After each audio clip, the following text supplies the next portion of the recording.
Welcome to another episode of Million Dollar Stories, where we get to interview authors from all over the world. There's a lot going on in the world, and I think that this book is very relevant. It just came out recently, and we have the author. Her name is Phyllis Pomerantz. She put out a book called Foreign Aid, Policy and Practice. So there it is right there. Thank you so much for being here. You're welcome. I'm happy to be here. Well, as you know, the world is in turmoil. There's a lot of chaos, but there's a lot of foreign aid being given out. So let's begin with the origin of the book. Why did you write this? I wrote the book exactly because the world is at a inflection point in some ways where things are changing, and we need to review the kinds of support and assistance we're giving to countries. And I wrote the book because I found in all the discussions about foreign aid that people really didn't know the basics. So people are talking about apples and oranges. When somebody says, I hate foreign aid, and somebody says, I love foreign aid, usually they're not even talking about the same thing. So, yeah, crazy. So that's why I wrote the book, is to sort of give people the basics and then go on to talk about all the controversies and all of the issues involved with it, because it is a very problematic topic, as most people know. Yeah, and your background, it seems like you have been in this game quite a bit. Or you're a professor, you've studied this stuff. Tell us a little bit about your history. Yeah, well, I've been looking at foreign aid and international development for over 40 years, I hesitate to say. um, I did early work in the field in Latin America, and then I joined the World Bank, and for 26 years traveled over the world, around the world, helping governments do development projects. And then I became a professor of international development at Duke. And I wrote this book really just after I stopped teaching, about a year and a half, 2 years ago, because I wanted to make sure that what I had learned from my students and what they had learned from me sort of got written down. So that was another motivation for me to write this. Well, you bring up a good point. There are some people who are totally for it and some people who are totally against it. Now, I will say that the people who are totally against it, their biggest argument is, hey, our country is an absolute mess. Why don't we take care of our country first, and then we'll help you out? Case in point, I believe the Biden administration printed $75 billion to give to Ukraine alone in the past 2-3 years. However, the Federal Housing Administration says all it needs is $20 billion to take care of homelessness in the United States. So what are your thoughts on that? Are you in the agreement that, hey, maybe there's some money that could be given to the homeless or maybe the hungry, and then we take care of it? So it's not against it completely, but it's just there are certain priorities that need to be checked off first. What are your thoughts on that? Well, first of all, the U.S. is not the only country in the world that gives foreign aid and foreign assistance. There are lots of countries, richer countries, that give foreign aid and foreign assistance. So it's a much wider discussion. We But are number one, though, right? USA is number one, I believe. They give 550 billion in the past, 8-9 years, 50 billion on average a year. Is that right? It's getting, at the moment, it's about 50 billion, but that actually is much more. They actually give, if you talk about foreign aid as what I call with a big A, that includes military aid, it includes all kinds of aid to not poor countries, all kinds of things in it. And there, the U.S. is giving about 1% of its income, but maybe a little bit more. But when you get down to just the part that is official assistance to poor countries for development purposes, not military, whatever, it's much smaller. So the amount actually being given to Ukraine in development aid is much smaller than the numbers. Now, realistically, people always say that, why are we giving people abroad when we can do things here? And I couldn't agree more that poverty programs in this country and other kinds of programs rebuilding our infrastructure need more. However, realistically, that money that we're giving for foreign aid is not going to be translated back into the country. It's not an either or situation. It would. I'm not quite sure where it would go, but it wouldn't go there. So I think we have to be careful about saying, well, we could just do this to that. We see how difficult it is in Congress today to move money, even for just one small little bucket to another small bucket. So it's not realistic to think that we're going to stop doing something and not do another. But that brings us to the purpose of foreign aid, which is really, people think, oh, well, it's because we're being so charitable. But no, it's really for every country, it's a way of furthering their own foreign interests, their own strategic policies, their foreign affairs policy. It's a way of getting their interests completed in the world. And that's true for Japan, it's true for China, it's true for the United States, it's true for Russia. And that brings us to the whole foreign aid question, which is there are a lot of different countries competing for influence in the world with developing countries that are rich in natural resources. Developing countries are the part of the world that we kind of don't know as much about as the rest of the world. We see new developments, new lands opening up. Of course, developing countries are the least responsible for our climate crisis. So there's a lot of opportunity in developing countries. So it's actually very in our own interest to be providing aid and to have friends and influence. And you see this quite clearly, not only from the US side, but from China, which has upped its foreign aid quite tremendously, although it's cutting back a little bit now because, of course, it's economically not in such good shape at the moment. But China has won lots of friends all over the world by foreign aid. Russia, when it got into this unpopular war in Ukraine, started doing more foreign aid around the world because it wants, various countries to become neutral as opposed to, voting against it in the United Nations. So there are lots of reasons. Now, foreign aid, good or bad, if you abstract it from the fact that the money could go somewhere else, or you think it could go somewhere else in the US, there's a lot of reasons to believe that foreign aid as it's practiced today is not helping much. And that's because, first of all, what I just said, that people, they're giving it for different reasons. It's not necessarily because everybody wants people to be less poor, they want children to go to school, they want children to go to health. There's a lot of politics involved with it. There are some very smart people, including Nobel Prize winners, who think that foreign aid actually hurts countries, because when you provide money for various projects, you're actually asking the government and working with the governments to be more responsive to the donor than to its people. You're changing the accountability of the government from the people to the donors, who may or may not know anything about the country and who may or may not know anything about the people. Exactly. That's where I was going, that you're creating enemies within the culture that you're supposed to be helping from an external viewpoint, right? Right. And in some cases, now in other cases, the problem with foreign aid is it's not really black or white, because in other cases, foreign aid is actually really doing some very good things. I've seen some very successful projects that really have lifted people out of poverty. I've also seen a lot of failures. So there is that problem too, in addition to, what it's doing kind of to the governments and governance and governing. There's the problem that we always don't know what's the best thing to do. I like to say that if we knew how to resolve poverty, we would have done it a long time ago. It's now there's other smart people like Jeffrey Sachs, is a noted American economist, who says, well, it's not rocket science. All you have to do is give people seeds and give people education and give people health.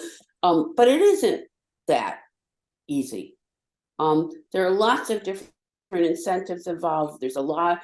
Poor people are very risk adverse, with very good reason for being risk adverse, because when you have a little bit, you can't afford to lose that little bit. Mm. And that's really the story here, is that you have to get down to the grassroots level with this kind of aid. And instead, the arguments and the controversies are really at very high levels. And there's kind of a disconnect between the conversation that's happening in the capitals and what's actually happening on the ground. And that's hard to resolve. It's not an easy problem. What do you say about the people who analyze foreign aid and they see nothing but corruption? And what that means is they have been given money, but there's all these backhand deals, backdoor deals that lead to individuals, especially politicians or people that are on their side, getting very wealthy. Now, I don't know all the details about this, but there's all kinds of proof and data that show the moment that money went from the United States to Ukraine, a lot of money, not all of it, went into this cryptocurrency, which went right back into the Democrat Party, which, if that's true, that is 100% corruption, which is just crazy. So what would you say about foreign aid? Automatically, there's going to be corruption no matter what, and there's nothing you can do about it, or that just needs more monitored, I guess you could say?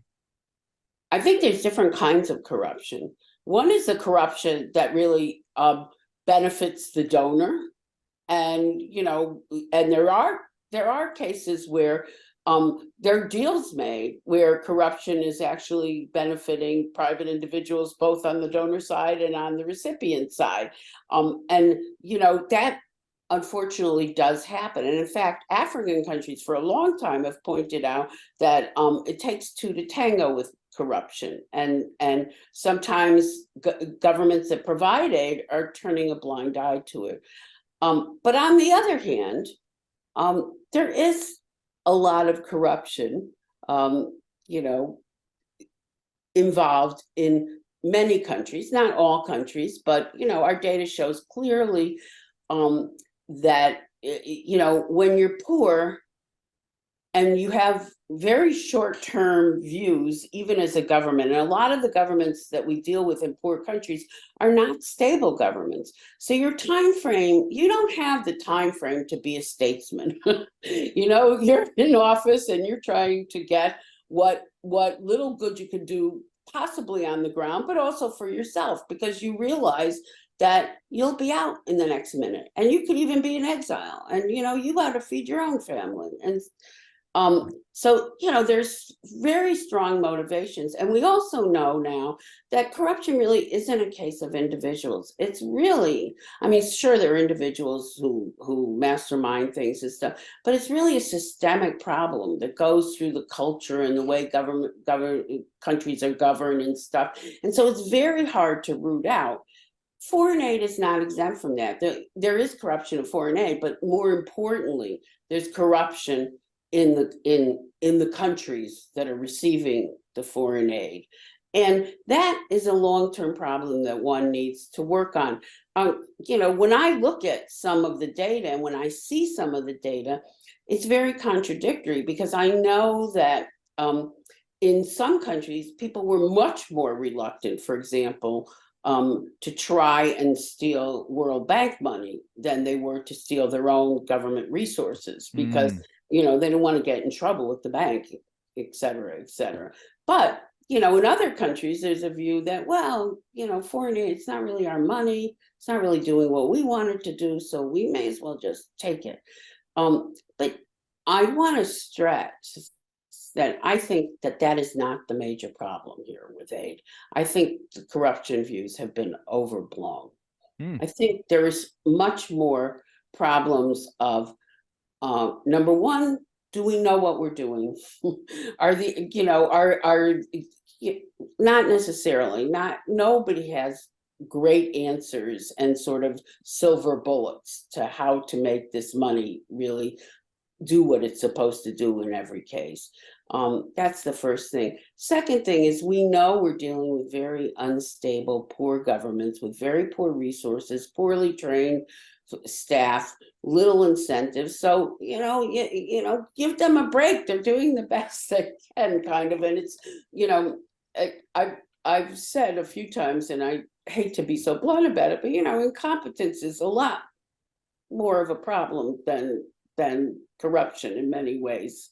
And that's, but that importantly is something that can be fixed, and and that people are trying to do with education, with training, etc. So there's some hope for that. The third thing that really messes up the effectiveness of foreign aid, other than do we know what we're doing, and and the governments need to be strengthened, is how is the relationship between the donors and the governments? Is it real? Do you have the same objectives? Do you trust one another? Are you involved in this dance that everybody knows isn't going to work and it's just for show? Or are you really trying to get something done? And I've seen it both ways, and the book covers it in both ways. That's why I'm trying to be, other than an advocate for one view or another, I'm trying to show the data and evidence for all different points of view in the book on the controversies, because I think that's important. What's also important is the future and what happens from this point on. Yeah, I see that in you. It's not that you have an agenda. It seems like you just want to question things to get people to think for themselves, which I respect. And maybe it all begins, like you said, corruption will always be there, but that could potentially be limited if you just start to analyze the politicians that are pushing for things. And I see individuals like the Nikki Haley's and the Lindsey Grahams.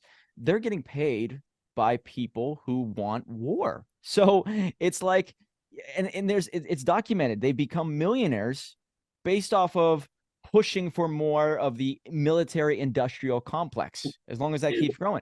So just going to say that. yeah, what that means is they will create problems so they could be the solution, so they could become the foreign aid provider, which then makes their bank account and their allies' bank account bigger. So their intentions seem like, oh, they want to help, but really what they're doing is lining their pockets. And I think I that's don't know crucial. if they're lining their individual pockets, but they're certainly getting influence, and because they have objectives, they want power. I mean, people. So again, I think the extent of individual personal corruption, where people are lining their pockets, in the strict definition, may not be as much as everyone thinks it is in corruption. But you have getting money and friends for influence, and then being able to, use that. I mean, it's the greatest example of this right now is in the Supreme Court, right? You don't have to report it. They just have a voluntary code of ethics. They passed the other day. And what explain it. I'm actually not familiar with what you're talking about. So please. Well, justice, there's been a number of cases in which justices have had powerful friends, political friends, rich friends, who have given them vacations, and this is mostly with respect to Justice Thomas, but it could be others. His wife was campaigning, for particular political points of view, et cetera, et cetera. She was paid under the table by some organization in Washington. So the question is that influencing the justice at all in the decisions he's making and the way he's voting on the court? Now, he says no, but the fact is a lot of that went unreported. And, it crosses the line. And I would say much more of corruption, or something like corruption, undue influence, whatever you want to call it, is in that line. Much more people getting their interests feathered rather than literally lining their pockets. And now in the developing world, there is some lining of pockets too. There's no question about it. Yeah, who appointed Justice Thomas? I would like to see that. I don't know who did that one, but Yeah, well, well, the Biden Commission. No. of course. Um, Interesting, interesting. Yeah. So, um, another argument, and you probably have a lot of data and stats in the book, but U.S., like I said, provides the most. Who else provides a lot, and shouldn't the focus be on other countries to provide more, therefore it's more wholesome, or does the responsibility remain in the United States simply because we have this capitalistic approach that generates a lot of wealth? We are the land of opportunity and freedom for a reason. So what would you say? Do we need to produce more for the world, or do you think the world needs to catch up to us? oh, that's a really interesting question. First of all, there needs to be more for if the developing countries are really gonna and the low income countries are really gonna blossom in the next few years, given and to deal with the twin objectives of climate adaptation and mitigation and poverty reduction. You really there needs to be more money from everybody. So it's not a question of somebody should give less or somebody should give more. Everybody needs to give more. With the US, it's a really interesting question because in dollar amounts, it's giving the most. But when you look at it in official terms as your percentage of GNI, your percentage of gross national income, for years and years and years, the UN and other agencies have recommended a very modest goal of 0.7%, which is less than 1% of your gross national product, be given for foreign aid. And that gives proportionality, because if every country does it, then according to your income, you're all equal, right? Mm-hmm. You're all giving 0.7% of your income, whatever your income is. So you're all doing the same amount of effort. Well, in the case of the United States, it has never been anywhere close to that mark. It is in fact, it's one of the lowest in terms of the percentage of gross national product. So even though it's a huge figure, it's bigger than everyone else, it's not the same level of effort. Other countries, well, virtually every country you could possibly name, Germany, France, even Britain, which has had a severe cut in foreign aid over the last 2 years, Italy, Spain, I mean, it goes on, give a higher percentage of their GNI to aid. Now, there's only 5 countries at the moment who actually reached that 0.7. And they're pretty much all Nordic countries, except for Germany has really ramped up foreign aid in the last few years. And so Germany's in the number 2 spot right now and is really doing what it can. But, there's a lot of, in lay terms, funny business going on with the definition of foreign aid, because the organization of economic cooperation and development, sort of the rich countries club, so to speak, OECD, they follow the statistics for aid, and they provide some of the better statistics we have, and you can see that some of the rules they have for what counts as aid are kind of interesting. For example, the first year of refugee costs and migration costs for refugees and asylum seekers is counted as aid. So a lot of aid, when you spend money in your country, sort of developing vaccines that might go to developing countries to low-income countries, that counts as aid too. A lot of aid is spent in the countries themselves. That's the other thing that nobody ever talks about here. But a lot of the US aid is absolutely spent here, because the US, the way it provides its aid is quite different from most countries, because it doesn't, except for small amounts, it doesn't give aid directly to the governments.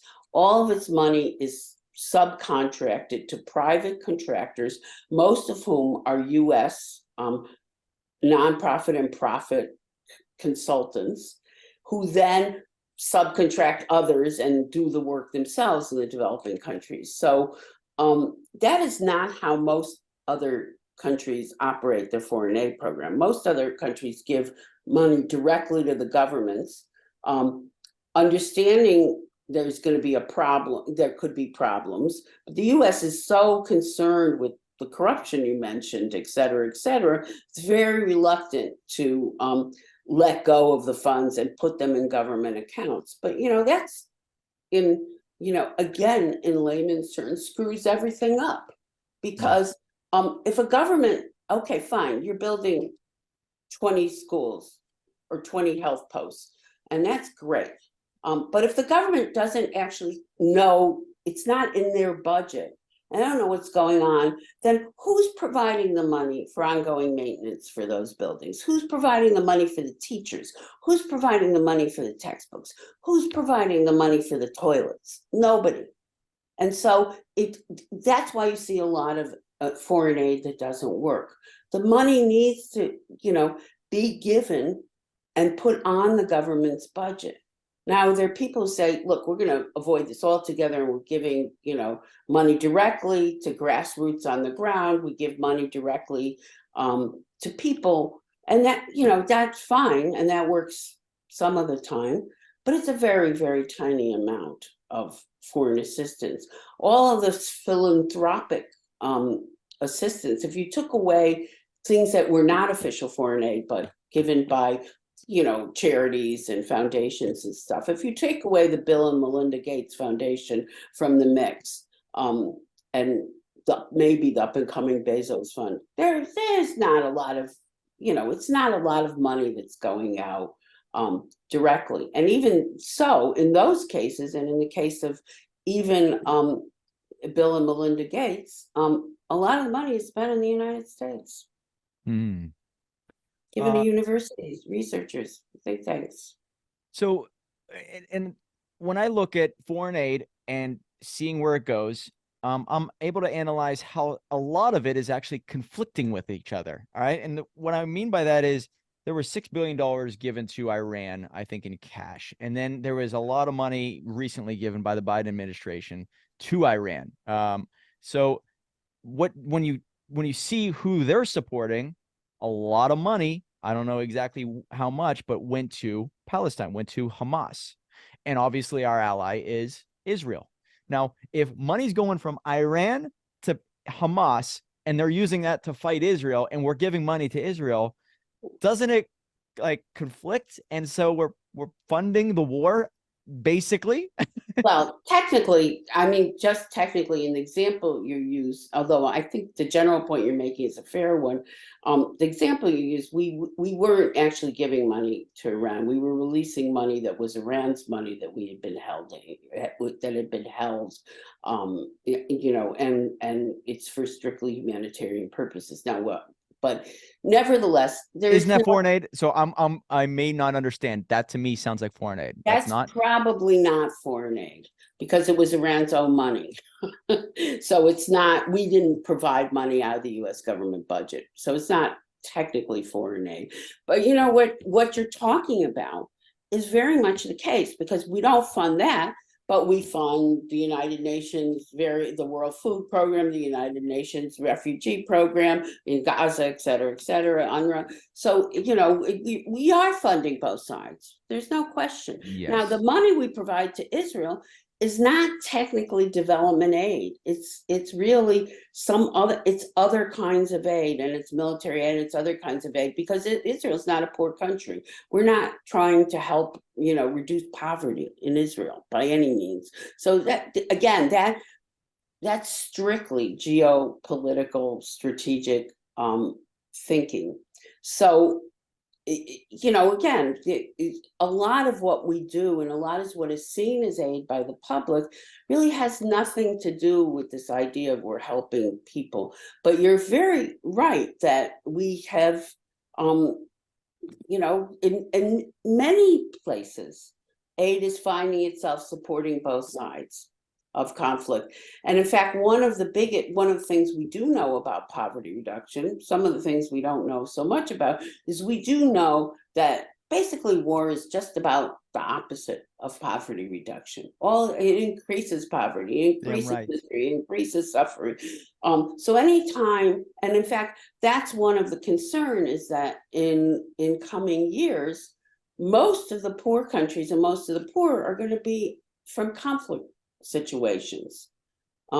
So, there are people who say we should be really concentrating on peace as opposed to aid, but very complicated subjects and chicken and egg kind of things. There's an ideological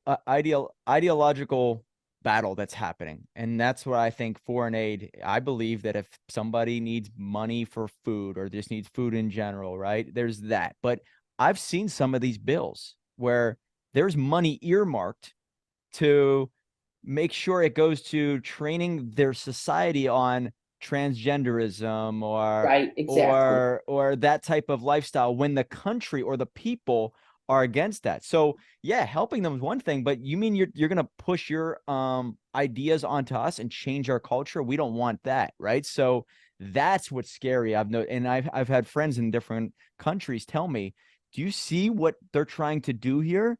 It has nothing to do with poverty or keep us safe. It's pushing the Western culture onto us, and we don't want that. So what would you say about that? Absolutely. I mean, I think that that is a fair critique of foreign aid. Now, you know, ideally, you would get to situations where objectives are the same and you're not trying to change somebody in your image.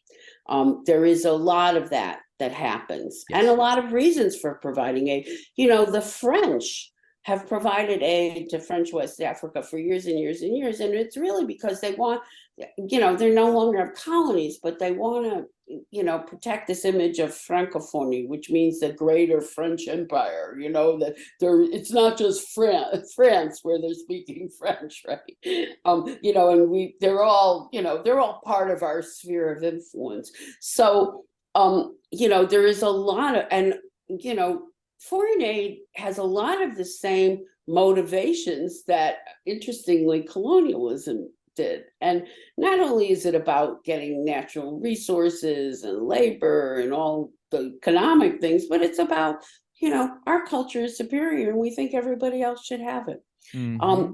which is um, not helpful at all and should not happen. And that is a big critique of aid.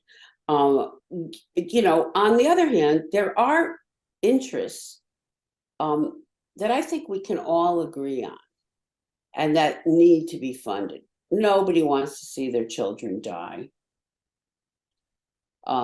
There are lots of citizens in this world who would like to see their governments be responsive, that they understand that governments need to actually work for the people and be effective. There are a lot of things that could happen where we don't have to impose our standards on others. And in fact, when we talk about poverty reduction, there's been a lot of questions about what really leads to a government's committing and doing a good job and moving from low income status to middle income status and really moving out of poverty. And committed leadership is big deal, but the kind of, whether it's democratic or whether it's authoritarian or all kinds, it seems that the type of regime doesn't make much of a difference when you put all the research together, which is really interesting. I mean, the fastest poverty reduction in the world has been China, but then, also very fast, India. Not quite as fast, but it's catching up. Vietnam, again, a socialist country, doing quite well. Other countries that are democratic also doing well. We have Uruguay. Uruguay and Chile, democratic regimes in Latin America, have become the two leading richest countries in Latin America, while some of the others have stagnated, whether they've been Venezuela or they've been Brazil or they've been poor Mexico. So it's some of our preconceptions that people, they have to be changed as to what is right. And part of that is much more listening. It's almost a cliche, but listening to people, Hmm. and having the people who really need the aid, having more decisions over where that aid goes. That's really key to this whole business. But for that to happen, there needs to be a much better, tighter relationship between governments and their people, and between foreign aid donors, governments, and those people. And right now, uh, it's very scattered, because there's so many donors, there's so many needs, there's so many controversies. Now people are trying to say that there's a split between giving money for climate adaptation and mitigation, giving climate for poverty reduction, and there are some trade-offs, how fast you get out of fossil fuels, what you let developing countries and low-income countries do. So there are some trade-offs, but in the end, you know, if our, unless we are doing these simultaneously, and together as joint goals, the situation is going to become intolerable on this planet. So Right. we need to keep working. And so I don't, and so that's why in the end of the day, I'm a bit dismayed about foreign aid, because I think it can do some good things. In order to do as much as it needs to do, there needs to be more, which is going to be a very hard sell. And the fact of the matter is, there needs to be lots of changes, some of the ones that we've discussed here today. But change is going to be really difficult, because, as you have rightly said, there are people pushing in this direction, people pushing in this direction. So what happens? You get a stable system, a stable, not so good system, and that's what we have. Yeah, I don't believe the USA should be the policeman for every country. There are some countries that just want to be left alone, and for us to impose our beliefs on every culture, it just shows that you're creating enemies that way. Let the countries do what they want, and if they, get into a war like Israel with Hamas, hey, Israel, yeah, you got our back. Fight them, fight back and all that. But you know, why is it on us to provide money everywhere if there's a problem? And I think that creates a lot of enemies, but also a lot of corruption comes from it. And I also see how they play the games in politics. Hey, like Trump, if he turned down a foreign aid package, within the package was an earmark for something. And all he has to say is, take that out. I don't want that in there. You could send it, but we got to take that out. And then the other people on the other side of the aisle will say, well, he's turning down this because he doesn't care about that country. When all it is semantics and just a game that's being played. And it's pretty scary to see, because where does it end? But that's I have phenomenal. to say, you can't take the US really as the shining example, because in my opinion, it has one of the poorest foreign aid machines and ways of doing business among all the donors. So, I just want to add that caveat, that the US is not a shining example. We have other countries like Norway, Denmark, Sweden, Britain before the current government, and even Germany, that I think you could argue have done a better job. Not a great job, but a better job. And of course there's China, which has also done a very mixed job, but has been very helpful in counterbalancing some of that influence, and saying, you don't need to go to the US for this, or you don't need to go to the World Bank. We'll fund that. But there's no such thing as a free lunch. I always used to tell that to the officials I was working with. And I think we all have to remember that there's, people have to answer, as you said, to their constituents. We all have opinions about where US foreign aid should go, or whether it should go or it shouldn't go. And you have to be accountable. So it is a tough, complicated business, which is why it's good to read the book. I do recommend it. You've opened my eyes to a few things I got to look into. It's interesting. And I believe it all starts with the politicians, me personally. That's just my belief pattern. And there's only one president in the past 100 years that got into office and his net worth went down. Do you know who that is? No, Oh, okay. It's Donald Trump. His net of worth. course. I figured it must, you were gonna say Trump, but I mean, um, have nothing to say about Donald Trump. Well, Absolutely nothing to say. In fact, I can say definitively that he has been, talk about wanting to impose your views on other countries. Oh my God. And having a disrespect for every other citizen and country in the world. Oh my God. So, definitely, all I can say is if his net worth went down, it was probably a good thing. well, we're gonna have to disagree on that, but I think we can save that for another conversation because Okay. the way I look at it, if a politician goes in as a regular lower middle class individual and becomes a millionaire within a year or 2 or 3 years, it shows a sign of corruption. So I look at that as like, all right, we got to fix that. Nancy Pelosi made $179,000 at her highest point, and she has a net worth of 120 million. Come on, there's got to be something going on there. So anyway, it starts with the politicians, and that's the way I look at it. But man, this has been interesting. Foreign aid. I have never had an in-depth conversation on $1 million stories like that. So I really appreciate your time. The book is very well done.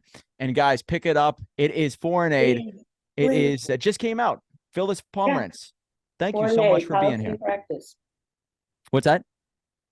Yeah, I said it just came out. Just Please. came policy and practice. Guys, grab it and get in touch with you. Any website, any social media you recommend, or just get the book.